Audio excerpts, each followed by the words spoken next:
Hello everyone, स्वागत करता हूं मैं आप सभी का हमारे इस यूट्यूब चैनल पे जिसका नाम है एफएमआई करियर इंस्टीट्यूट।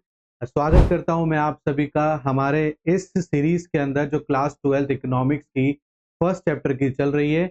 हमने अभी तक हमारा वीडियो फर्स्ट के अंदर इनकम तक हमने उसको कवर किया था, तो आज हम इसको आगे वापस स्टार्ट कर रहे हैं हमारी सेकेंड वीडियो में। आई होप आपको हमारी फर्स्ट वीडियो अच्छी लगी होगी, तो हमारी सेकंड वीडियो के साथ में भी आप बने रहिए। पूरा लेक्चर आप अच्छे से देखिए, आपको हर चीज अच्छे से समझ में आने वाली है, इस बात की हम गारंटी देते हैं आपको। और आपके क्लास 12th में आपका अच्छा रिजल्ट रहे, इसके लिए हम भी आपके साथ में हार्डवर्क करेंगे। आपको किसी भी प्रकार का कोई भी डाउट आता है तो प्लीज हमसे कमेंट पे पूछिए। नीचे स्क्रीन पर चल रहे नंबर पर आप हमें व्हाट्सएप करके पूछ सकते हैं। तो चलिए बिना किसी देरी के हमारा ये सेकंड वीडियो स्टार्ट करते हैं बच्चों। तो हमने इनकम तक यहाँ पर बच्चों लिया था, राइट। हमने इनकम समझा था, इनकम क्या होता है, और उसके यहाँ तक कि हमने दो टाइप्स भी देख लिए थे कि दो टाइप्स यहाँ पर हमें क्या देखने को मिल रहे हैं।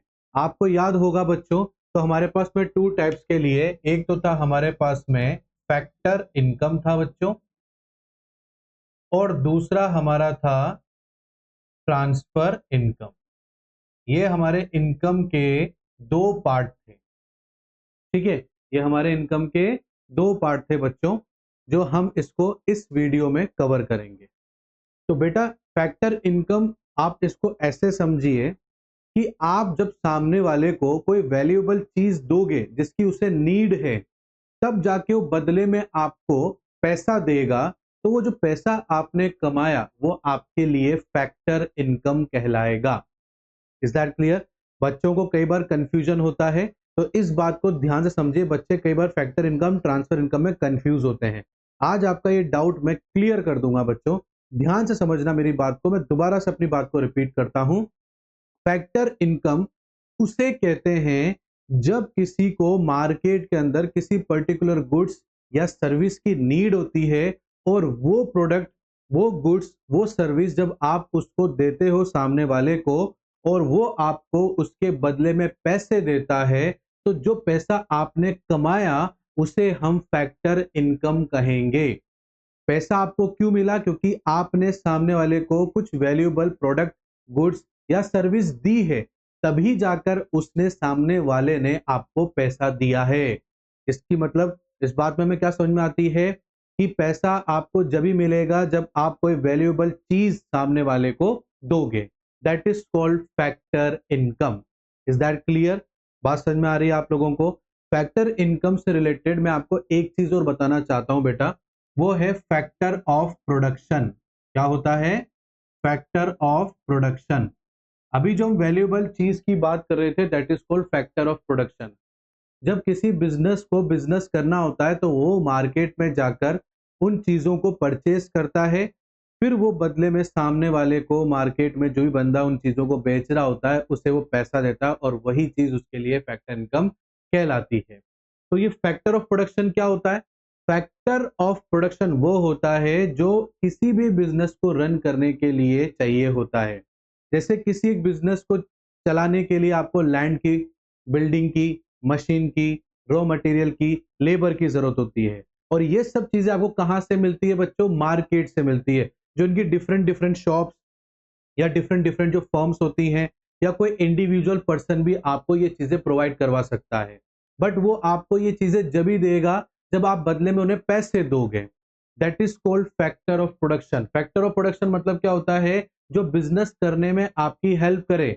जैसे अगर कोई बंदा फैक्ट्री डालना चाहता है तो उसे लैंड चाहिए, उस लैंड पर बिल्डिंग चाहिए, तो मार्केट से इनको या तो परचेस करेगा, या फिर वो क्या करेगा, इसको रेंट पर लेगा, मशीन लाएगा, मशीन को चलाने के लिए लेबर चाहिए, जिसको लेबर को वेजेस पेड करेगा। तो ये सब चीजें एक बिजनेस को बिजनेस रन करने में मदद कर रही है बेटा। और जो चीजें बिजनेस को रन करने में हेल्प करती है ना बेटा, उसे हम फैक्टर ऑफ प्रोडक्शन कहते हैं। Is that clear?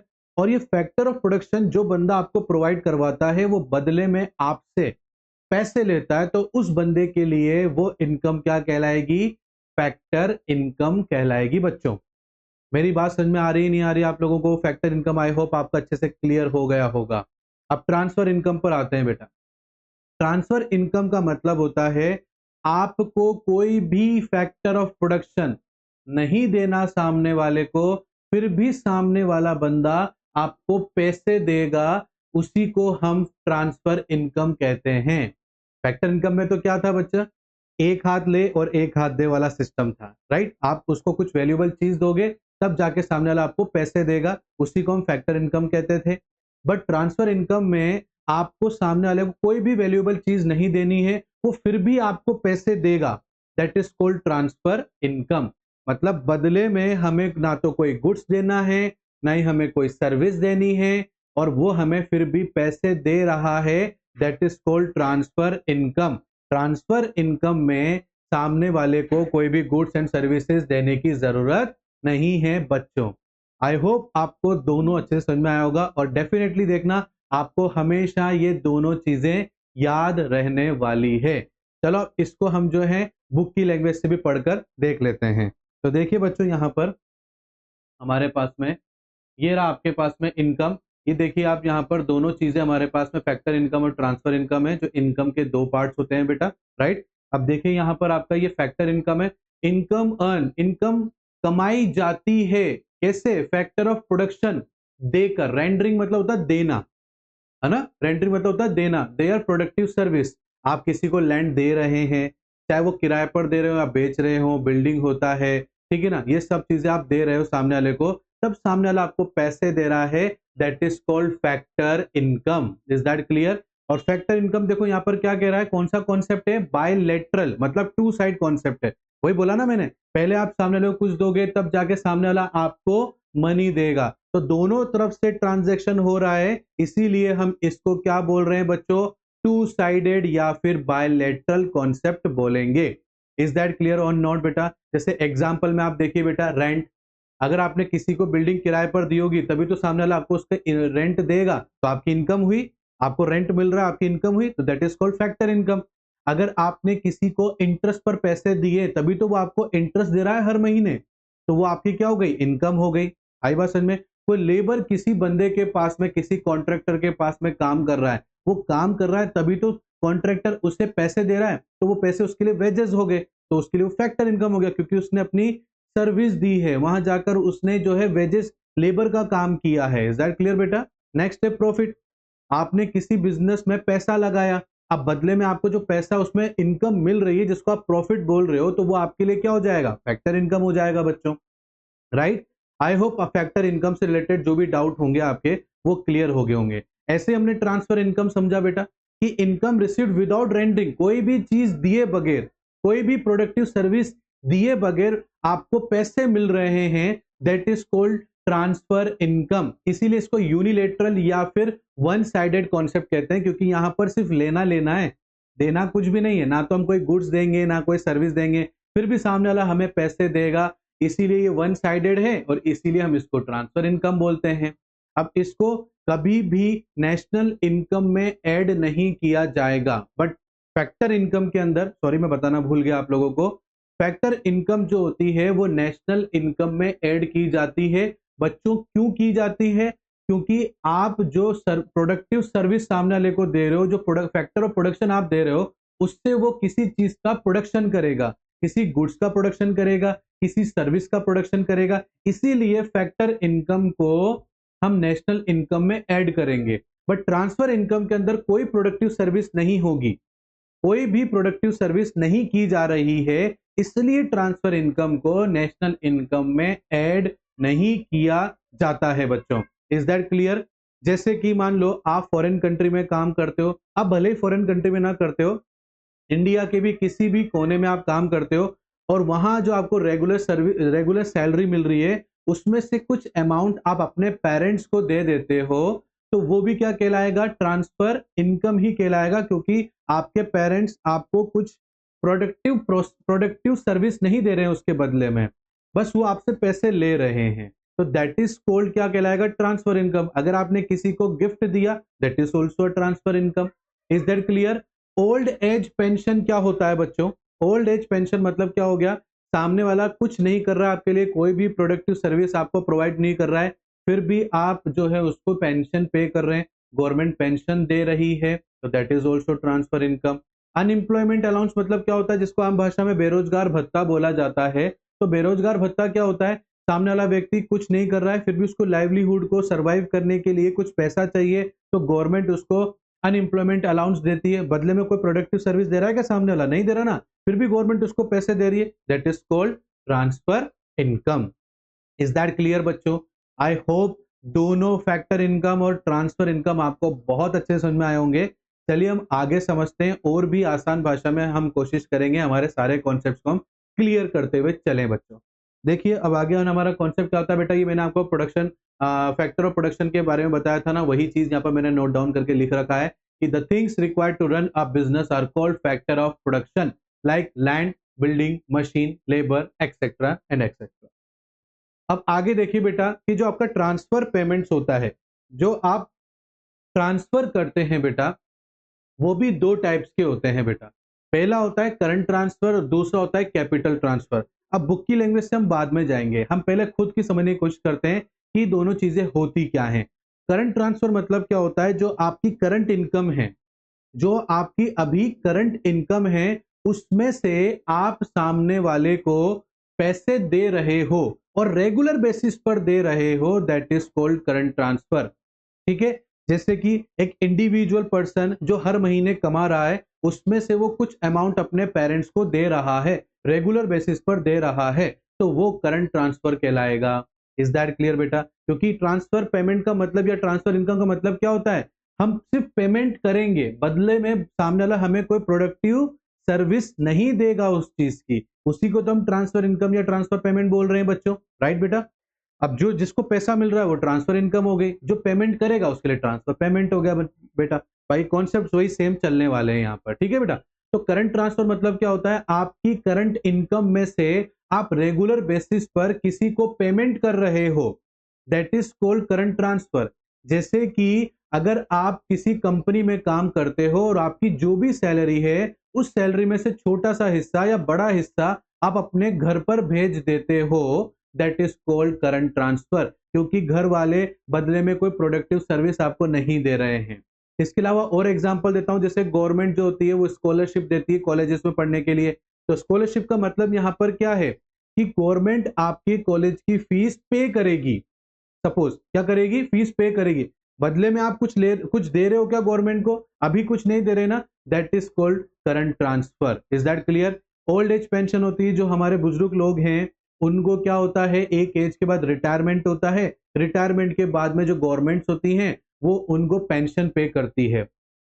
तो जो पेंशन उन्हें पे की जाती है बेटा, जो पैसे उन्हें दिए जाते हैं, वो उसके बदले में आपसे कोई सर्विस लेते हैं क्या, नहीं लेते ना। अब जो पहले लिया 60 साल से पहले, 60 साल की उम्र से पहले जो सर्विस लिया वो अलग पार्ट हो गया, बट 60 साल के आप हो चुके हैं, आपका रिटायरमेंट हो गया है, अब गवर्नमेंट आपको बिना काम करे भी पैसे दे रही है, that is called current transfer. उसे हम क्या बोलेंगे बच्चों, करंट ट्रांसफर बोलेंगे। बट बेटा करंट ट्रांसफर वही होगा जो रेगुलर बेसिस पर करना है, तो पेंशन रेगुलर बेसिस पे दी जाती है, गिफ्ट्स आप अपनी फैमिली को रेगुलर बेसिस पे देते हो, पैसे के रूप में दो, कपड़ों के रूप में दो, या किसी भी अदर थिंग में दे रहे हो, बट आप रेगुलर बेसिस पे ऐसा करते रहते हो। स्कॉलरशिप हो गया बेटा, स्कॉलरशिप भी गवर्नमेंट रेगुलर बेसिस पर लोगों को प्रोवाइड करवाती रहती है, ताकि लोग एजुकेट हो, अच्छा जॉब करें, अच्छी पैसा कमाएं, ताकि इकोनॉमी को ग्रोथ मिल सके, इसलिए गवर्नमेंट ये करती है, बट बदले में गवर्नमेंट आपसे कुछ नहीं ले रही है फिलहाल, that is called current transfer. I hope current transfer का आपको डाउट अच्छे से क्लियर हो गया होगा।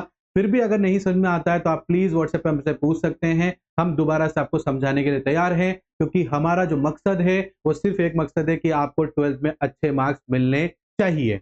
बट आप इसी तरीके से हमारे साथ हार्ड वर्क करते रहिए, डेफिनेटली आप लोग जो है अच्छे परसेंटेज 12th क्लास में लेकर आएंगे।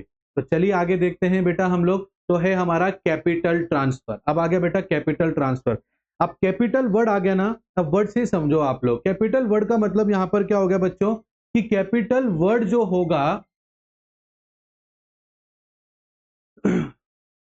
कैपिटल वर्ड जो होगा यहां पर बेटा, वो ये कहता है आपसे कि बिजनेस के अंदर पैसा लगाने को हम क्या बोलते हैं, कैपिटल बोलते हैं। अब ट्रांसफर मतलब यहां पर क्या गया कि एक ऐसा पेमेंट जिसके बदले में कुछ नहीं मिल रहा हो, तो यहां पर गवर्नमेंट जो है आपको सब्सिडी देती है किसी पर्टिकुलर कैटेगरी ऑफ बिजनेस के अंदर, ठीक है? मान लीजिए आप कोई बिजनेस करना चाहते हैं और गवर्नमेंट चाहती है कि इस पर्टिकुलर बिजनेस को बढ़ावा मिलना चाहिए, लोग ज्यादा से ज्यादा इस बिजनेस को करें क्योंकि ये भविष्य में हमारी इकोनॉमी को बहुत अच्छी ग्रोथ दिला सकता है। तो गवर्नमेंट क्या करेगी, उसमें सब्सिडी देना चालू कर देगी।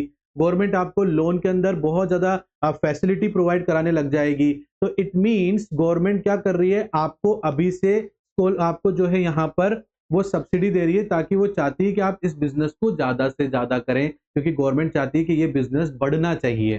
तो गवर्नमेंट ने आपको जो सब्सिडी दी है, बदले में आपसे कुछ नहीं लिया बच्चों, तो that is called capital transfer. क्योंकि गवर्नमेंट ने ये पैसा जो है ना बिजनेस के अंदर खर्च किया है, that is called capital transfer.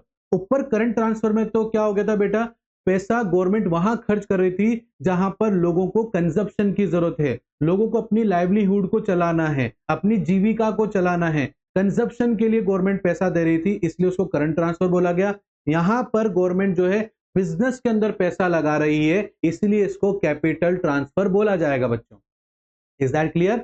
अब देखो जैसे यहाँ पर एग्जांपल पढ़ते हैं अपन, इन्वेस्टमेंट ग्रांट्स। इन्वेस्टमेंट ग्रांट का मतलब ही होता है सब्सिडीज, कि बिजनेस के अंदर गवर्नमेंट जो है आप लोगों को सब्सिडी प्रोवाइड करा रही है ताकि आप वो पर्टिकुलर बिजनेस ज्यादा से ज्यादा करें, ताकि इकोनॉमी को हम अच्छी ग्रोथ पर ले जा सके बेटा। इसके बाद आता है कैपिटल गेन टैक्स। अब इसको मैं ना आपको एक तरीके से समझाता हूं, सुनिए मेरी बात। कैपिटल गेन टैक्स मतलब होता है कि सपोज करो आपने किसी जगह पर इन्वेस्टमेंट किया 10 लाख रुपए का, और वहां 10 लाख रुपए खर्च करके अब उसकी वैल्यू हो गई है 12 लाख रुपए। तो आपने कितने कमाए बेटा, 2 लाख रुपए कमाए। तो गवर्नमेंट क्या कहेगी, इस 2 लाख के ऊपर आप हमें क्या दीजिए, टैक्स दीजिए। That is called capital gain tax, उसको हम बोलेंगे। Is that clear? समझ में आ रहा है बेटा? बट बेटा जैसे एक बात तो आपको ध्यान रखनी है, करंट ट्रांसफर रेगुलर बेसिस पर किया जाता है, पेंशन रेगुलर हर महीने दी जाएगी, ठीक है ना। स्कॉलरशिप भी हर बार हर साल गवर्नमेंट स्टूडेंट्स को देती रहेगी, ठीक है ना। हम हर महीने हमारे पेरेंट्स को पैसे देते रहेंगे, ये रेगुलर बेसिस पर हो रहा है। बट बेटा कैपिटल ट्रांसफर रेगुलर बेसिस पर नहीं होता है। गवर्नमेंट को जब जरूरत लगती है तभी गवर्नमेंट उसका पेमेंट करती है, अदरवाइज गवर्नमेंट रेगुलर बेसिस पर कोई पेमेंट नहीं करेगी बेटा। लगा 3-4 महीने बाद में, हाँ यार इस चीज पर काम होना चाहिए, इस चीज पर पैसे खर्च होने चाहिए, तो गवर्नमेंट पैसा खर्च करेगी, अदरवाइज गवर्नमेंट पैसा खर्च नहीं करेगी। रेगुलर बेसिस पर कैपिटल ट्रांसफर पर पैसा खर्च नहीं होता है, इसीलिए कैपिटल ट्रांसफर को इर्रेगुलर कॉन्सेप्ट कहा जाता है। लास्ट वाला एग्जांपल हमारा लेते हैं, इस पर लिखा गया है वॉर डैमेजेस। किसी कंट्री में अगर वॉर हो जाता है तो उससे बहुत सारे डैमेजेस हो जाते हैं, घर टूट जाते हैं, घर डिस्ट्रॉय हो जाते हैं लोगों के, पूरा बिजनेस खराब हो जाता है, जॉब चली जाती है लोगों की। तो फिर भी हमें जीविका चलाने के लिए कुछ पैसों की तो नीड है, हम बेसिक नीड्स को फुलफिल करने के लिए हमें पैसों की जरूरत तो है ना। तो उस बेसिक नीड को पूरा कर सके हम, इसलिए हमारी गवर्नमेंट क्या करती है, जब भी वॉर डैमेज होने के बाद में लोगों को थोड़ा थोड़ा हेल्प करती है पैसों के थ्रू, या बेसिक नीड्स को फुलफिल करने के थ्रू वो हमें पैसा देती है, ताकि हमारी जो नॉर्मल लाइवलीहुड है हम उसको सरवाइव कर सकें। इज दैट क्लियर बेटा? तो ये थे हमारे करंट और कैपिटल ट्रांसफर। आई होप आपको बहुत अच्छे से समझ में ये सब चीजें आ रही होगी। तो चलिए हम आगे की तरफ देखते हैं। ये हमारा मेन डिफरेंशिएशन था बेटा करंट ट्रांसफर और कैपिटल ट्रांसफर के बीच में। प्लीज नोट्स भी आपके साथ साथ तैयार होते चलेंगे बेटा, इसलिए आप वीडियो को पॉज करके अपने नोट्स भी बना लें। आप चाहें तो स्क्रीनशॉट ले लें, बाद में आराम से अपने नोट्स को प्रिपेयर कर सकते हैं आप लोग, ठीक है बच्चों। तो जैसे करंट ट्रांसफर क्या कहता है, made out of income of the pair, है ना। ये जो है इनकम, जो करंट इनकम है उसमें से दिया जाता है, ठीक है, जो आपकी करंट इनकम है उसमें से दिया जाएगा। कैपिटल ट्रांसफर आपने या आपकी कंट्री ने जितना भी सेविंग किया है अभी तक, उसमें से पैसा खर्च किया जाएगा। वेल्थ में से, आपकी वेल्थ, आप वेल्थ समझते ही क्या होता है बेटा, आपकी वेल्थ में से आप पैसा खर्च करोगे, that is called capital transfer. अपनी करंट इनकम में से पैसा खर्च करोगे, that is called current transfer. Current transfer regular basis पर किया जाता है, कैपिटल ट्रांसफर इरेगुलर बेसिस पे किया जाता है। हमने सब कुछ डिस्कशन किया हुआ है, बस हम अब एक बार जो है इसको रिवाइज कर रहे हैं यहाँ पर। करंट ट्रांसफर जो होता है उसका पर्पस क्या होता है, गवर्नमेंट क्यों आपको या आप क्यों किसी को पैसे देते हो रेगुलर बेसिस पर, ताकि वो अपने कंजप्शन के पर्पस को पूरा कर सके, अपने रोटी कपड़ा मकान के जरूरत को पूरा कर सके, इसीलिए करंट ट्रांसफर में पेमेंट किया जाता है या सामने वाले को पैसे मिलते हैं। बट बेटा कैपिटल ट्रांसफर में पैसे देने का मकसद क्या होता है, ताकि लोग बिजनेस अच्छे से कर सकें, जब लोग बिजनेस अच्छे से करेंगे तो वो लोगों को रोजगार भी देंगे और कहीं ना कहीं किसी भी देश की इकोनॉमी को एक बहुत बड़ी मदद हो जाएगी। इसलिए कैपिटल फॉर्मेशन होता है कैपिटल ट्रांसफर के पीछे, कि गवर्नमेंट यहाँ पर लोगों के बिजनेस के ऊपर पैसा खर्च करती है बच्चों। इज दैट क्लियर और नॉट? नेक्स्ट देखो बेटा, करंट ट्रांसफर के एग्जांपल क्या हो सकते हैं? Old age pension, gift, unemployment allowance, ये होता है बेटा। वहीं कैपिटल ट्रांसफर के अंदर investment grants, capital gains of taxes and war damages, ये सब हमने अच्छे से समझा है। ये हमारा डिफरेंशिएशन था बेटा। आई होप आपको दोनों बहुत अच्छे से क्लियर हुआ होगा। चलिए आगे बढ़ते हैं बेटा। अब ये हमारे आगे के और भी जो है यहाँ पर कॉन्सेप्ट्स हैं, क्योंकि हम मैक्रो इकोनॉमिक्स के कॉन्सेप्ट को पढ़ रहे हैं तो हम हर चीज पढ़ते हुए चलेंगे। अब यहाँ पर स्टॉक और फ्लो आपको दो चीजें नजर आ रही होंगी। अब हम बुक की लैंग्वेज से बाद में पढ़ेंगे बच्चों, पहले हम खुद ही समझने की कोशिश करते हैं स्टॉक और फ्लो का कॉन्सेप्ट क्या होता है। और पता है मैं यहाँ आपको दोनों को एक साथ समझाता हुआ चलूंगा ताकि आपको एक बार में ही चीजें क्लियर हो जाएंगी बच्चों। तो स्टॉक मतलब होता है किसी भी एक पर्टिकुलर समय में जो भी किसी भी चीज का आपके पास में कोई अमाउंट में प्रोडक्ट बच गया हो, दैट इज कॉल्ड स्टॉक। जैसे एक साल के आखिरी में आपको पता चलता है कि किसी कंट्री की आबादी 100 करोड़ है, दैट इज कॉल्ड स्टॉक। एक पर्टिकुलर साल के आखिरी में आपको पता चला किसी कंट्री की आबादी पॉपुलेशन जो है 100 करोड़ है, तो उसे हम स्टॉक बोलेंगे। बट उस एक साल के अंदर 10,000 आदमी मर गए और 20,000 आदमी पैदा हो रहे हैं, that is called flow. Is that clear? Stock मतलब क्या होता है? एक पर्टिकुलर अमाउंट जो आकर एक जगह रुक गया है वो स्टॉक हो जाता है। बट फ्लो में क्या होता है बेटा? चेंजेस आते रहते हैं। क्या होता रहता है बेटा? बदलाव आते रहते हैं, उसे हम फ्लो बोलते हैं। अगर अभी भी समझ में नहीं आया हो तो इसको मैं एक और चीज से समझाता हूं बेटा आपको। अगर कोई कंपनी ये क्लेम करती है कि हमारे पास में 10,000 एम्प्लॉय काम करते हैं, that is called stock. But उन 10,000 में से 5,000 लोग छोड़कर चले गए और 6,000 लोगों ने नई ज्वाइनिंग करी है, that is called flow. Is that clear? समझ में आ रहा है? चलो एक और एग्जांपल से समझते हैं हम लोग।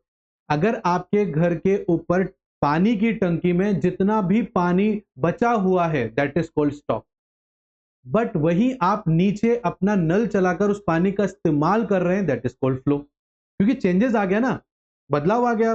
अब उतना पानी उसमें नहीं रहेगा, टंकी में कम हो जाएगा। इज दैट क्लियर बेटा? बात समझ में आ रही है आप लोगों को? That is called stock and flow. चलो अब हम बुक की लैंग्वेज से पढ़ के देख लेते हैं ताकि और थोड़ा अच्छे से और समझ में आ जाए और आपको ये भी पता लग जाए कि एग्जाम में हमें लैंग्वेज किस तरीके से इकोनॉमिक्स के अंदर लिखनी है।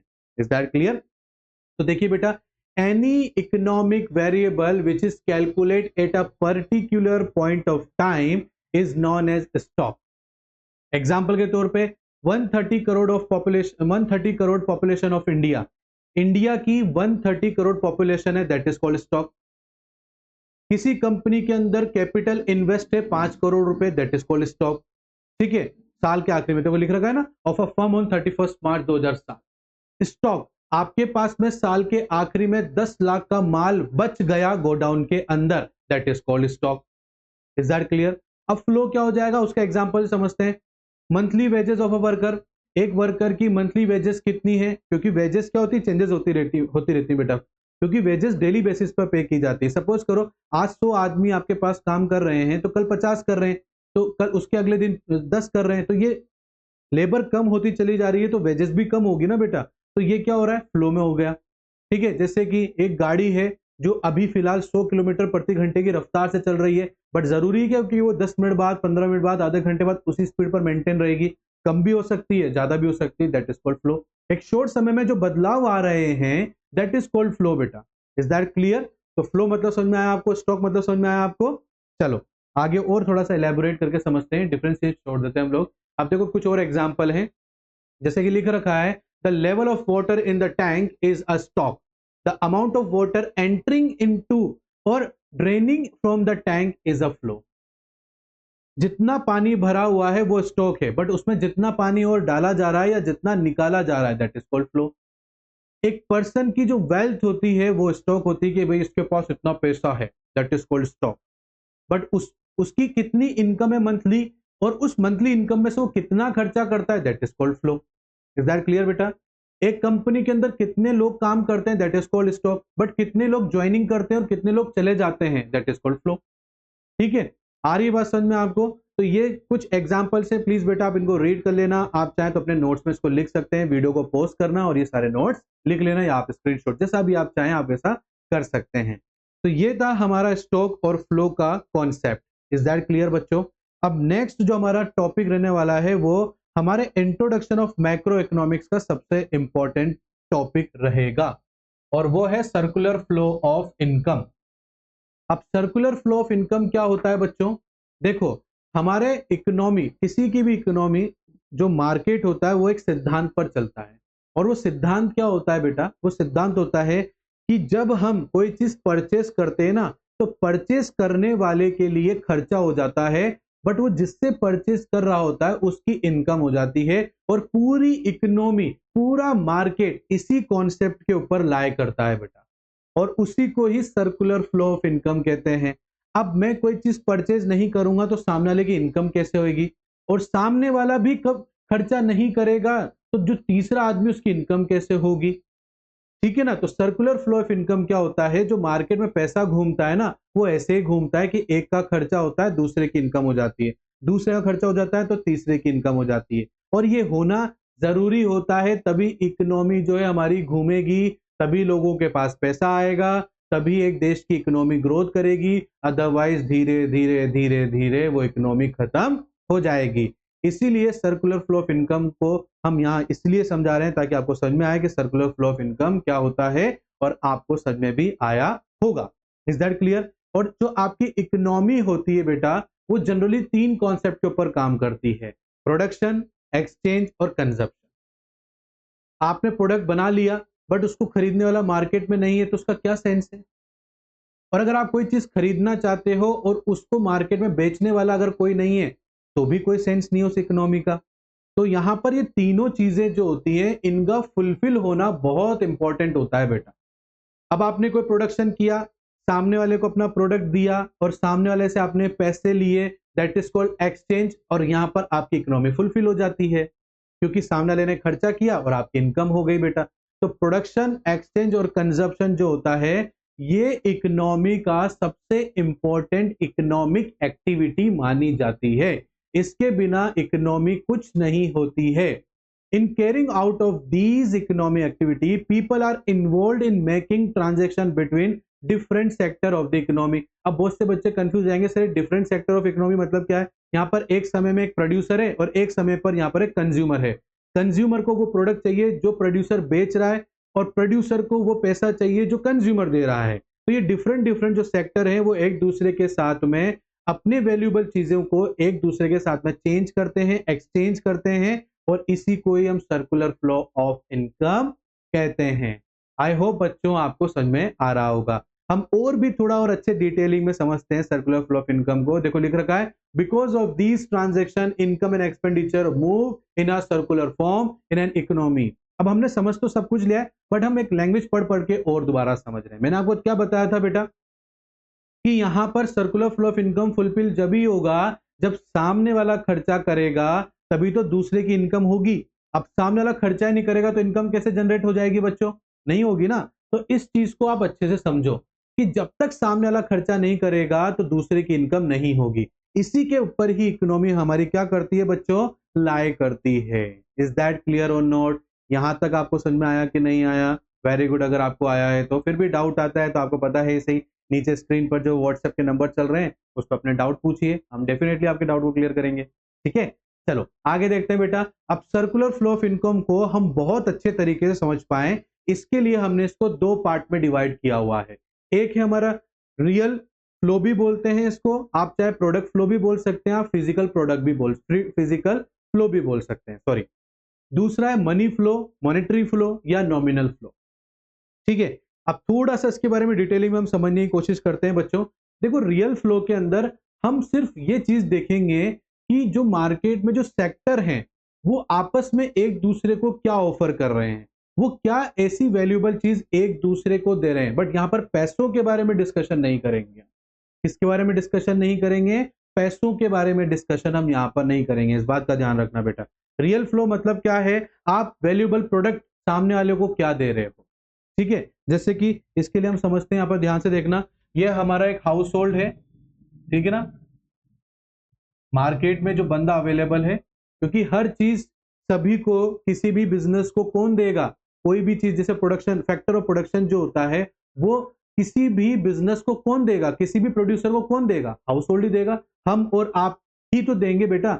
हमारे पास में अगर कोई होल रखा, होल है हमारे पास में एक, तो हमने उसको किराए पे दे दिया। Is that clear? हमारे बीच में से ही लेबर निकल कर जाती है जो प्रोड्यूसर के पास जाकर काम करती है। हम में से, आप में से, मेरे में से ही कोई बंदा है जो रॉ मटेरियल की दुकान लगा रखी है, वही रॉ मटेरियल प्रोड्यूसर को प्रोवाइड करवा रहा है।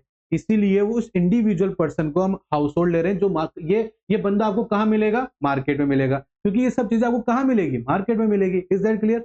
और ये है आपका प्रोड्यूसर। आप चाहे तो उसको फर्म भी लिख सकते हैं, प्रोड्यूसर भी हो सकता है आपका। Is that clear? अब इसको बिजनेस करने के लिए आप इसको क्या दे रहे हैं?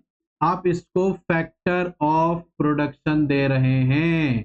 मतलब आप इसको लैंड दे रहे हैं, आप इसको बिल्डिंग दे रहे हैं, आप इसको रॉ मटेरियल दे रहे हैं, ठीक है, आप इसको जो है लेबर दे रहे हैं।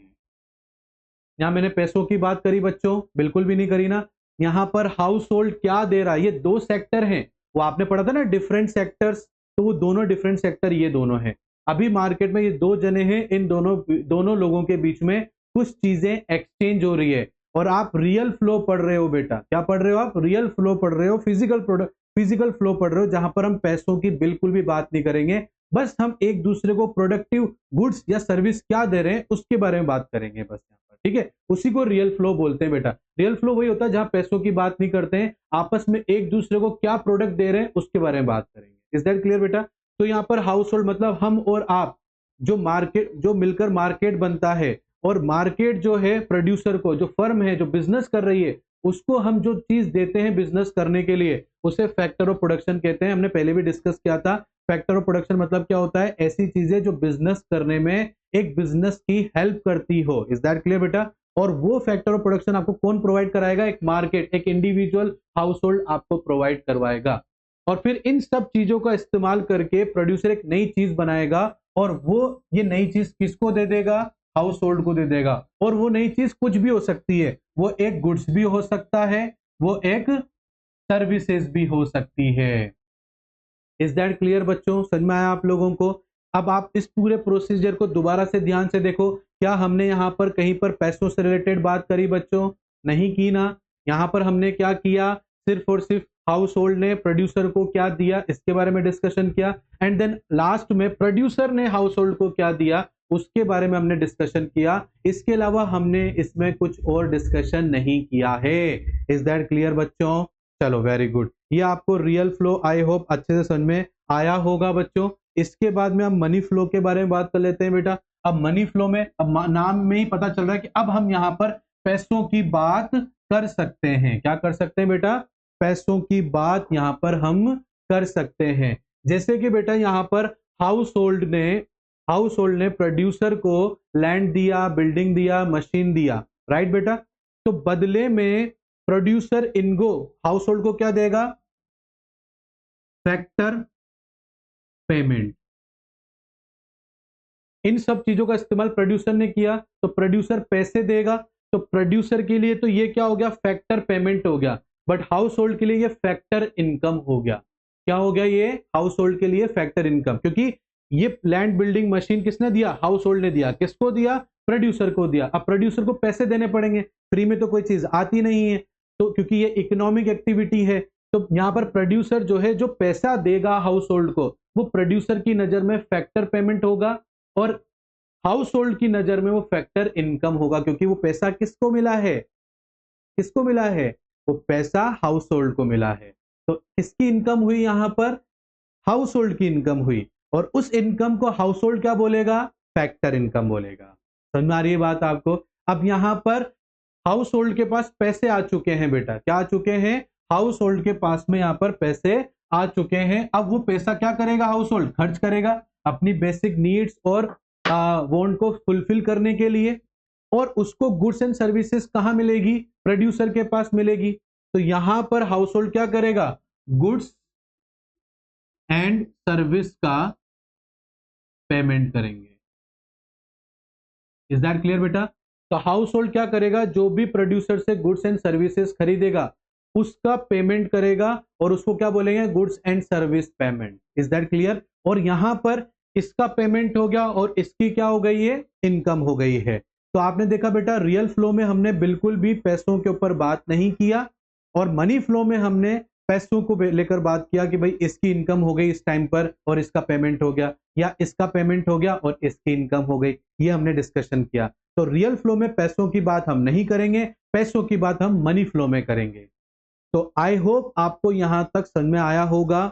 हमें लग रहा था कि हम इसको सेकंड लेक्चर में पूरा इस चैप्टर को खत्म कर देंगे, बट मुझे लग रहा है ये खत्म नहीं हो पाएगा। तो इसका जल्दी ही आपको थर्ड वीडियो भी मिलेगा बेटा। तब तक आप इन दोनों वीडियो को अच्छे से देखिए, कोई डाउट आता है तो हमारे साथ डिस्कशन कीजिए और इसी तरीके से अपना हार्डवर्क करते रहिए बच्चों। आई एम डैम श्योर आपके बहुत अच्छी परसेंटेज बनेंगी। तो इसी तरीके से अपनी पढ़ाई करते रहिए और बहुत जल्दी हम एक बहुत अच्छी वीडियो के साथ मिलने वाले हैं। तब तक के लिए thank you and bye bye.